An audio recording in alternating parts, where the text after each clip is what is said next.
Good evening. Today I would like to tell you about communication. I would like to go a little bit counter-trend, as in this period of economic crisis. Communication is the discipline that was suffered more than other disciplines about cuts, financial cuts. Well, I think this is a mistake, because more than ever communication in this period is a strategic tool, not only flexible as we know it.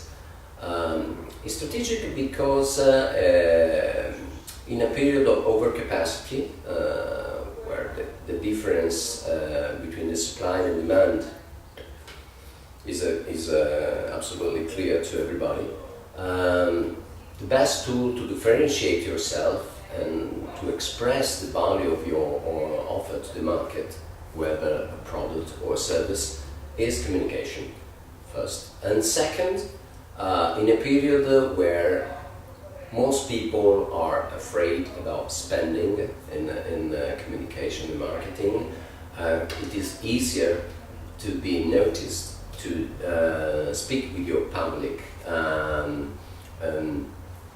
to express your values, in other words, to differentiate and to communicate yourself to the market.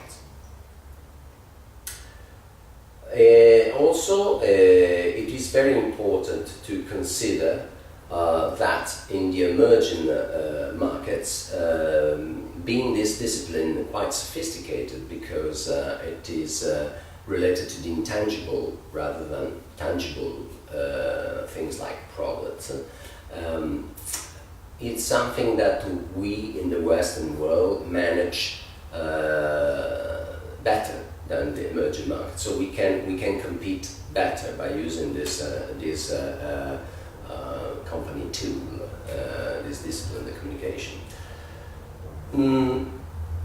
It's important to know that communication is rather different than 30 years ago. The communication level and the information level are closer. So information, which is the functional level of communication, where you inform about the products, the pros of your product, of your service, is more communicative.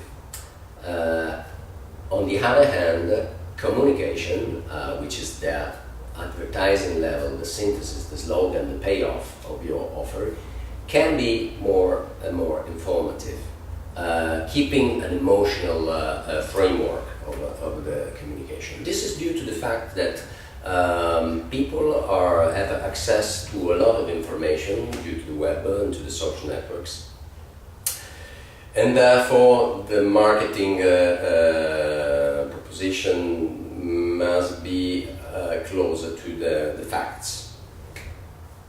But this gives the possibility, the opportunity to companies who have good products with a competitive advantage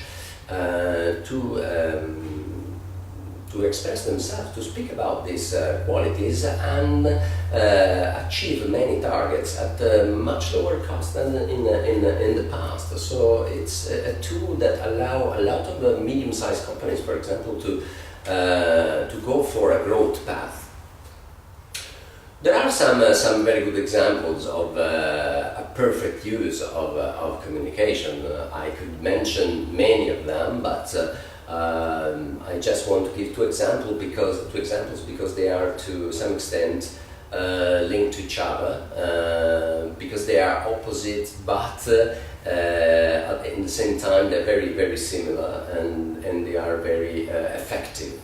For example, the communication of diesel, that we know as a champion in this discipline, with the campaign "This Stupid," for example, is a perfect, ironic way of communicating the essence of the brand.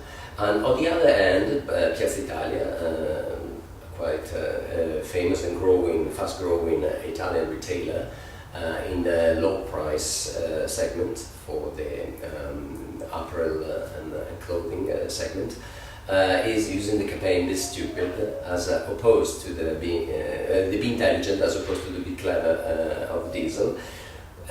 But these two opposites are equally good, because you can say in communication one thing and the opposite, and being effective at the same time. But what is important is the way you say something, the tone of your communication, and in particular the consistency with your brand, with your history, with your values, in order to create a perfect link with your consumers.